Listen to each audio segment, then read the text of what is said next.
Pwedeng makulong si Arwin Santos sa ginawa sa MPBL. Ang lala ng sinapit ni Bringas. Tara kwentuhan! Mainit ang naging bakbakan ng Basilan at Gensan sa MPBL Playoffs 4th quarter nang biglang napikon ang former PBA MVP na si Arwin Santos kay Gensan bigman Tonton Bringas. Nagsimula sa banggaan pero tila ba napikon si Spider-Man at nagpakawala ng isang suntok mga idol.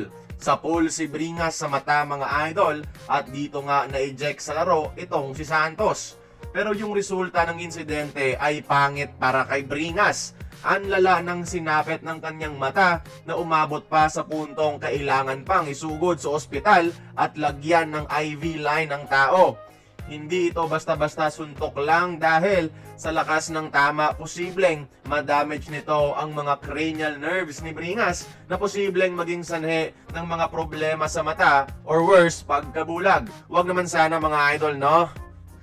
Kaya hustisya ang panawagan ng pamilya ni Bringas mga idol at posibleng masampahan pa ng criminal at legal charges itong si Arwin Santos maliban sa parusang ipapataw sa kanya ng MPBL at karagdagang multa sa liga. Pwedeng sampahan ng pamilya ni Bringas itong si Santos ng physical injury at kailangan niyang sagutin ang pinansyal ni Bringas sa ginawa o pwede rin siyang makulong ng ilang araw kung sakali.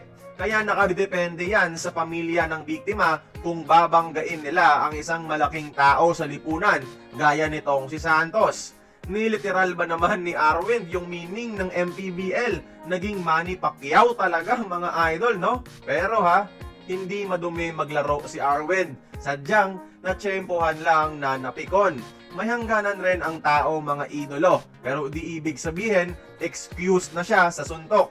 Kailangan niya pa rin harapin at panagutan ang ginawa.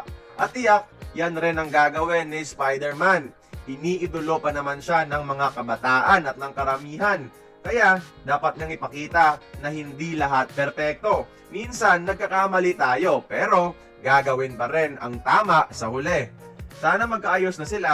Kaya kayong mga idol, tingin nyo, dapat bang i-ban si Arwin Santos sa MPBL dahil sa pagsuntok kay Bringas? Hindi ito basketball play mga idol. Anong opinion nyo? Join the conversation. Magkomento lamang sa ibaba.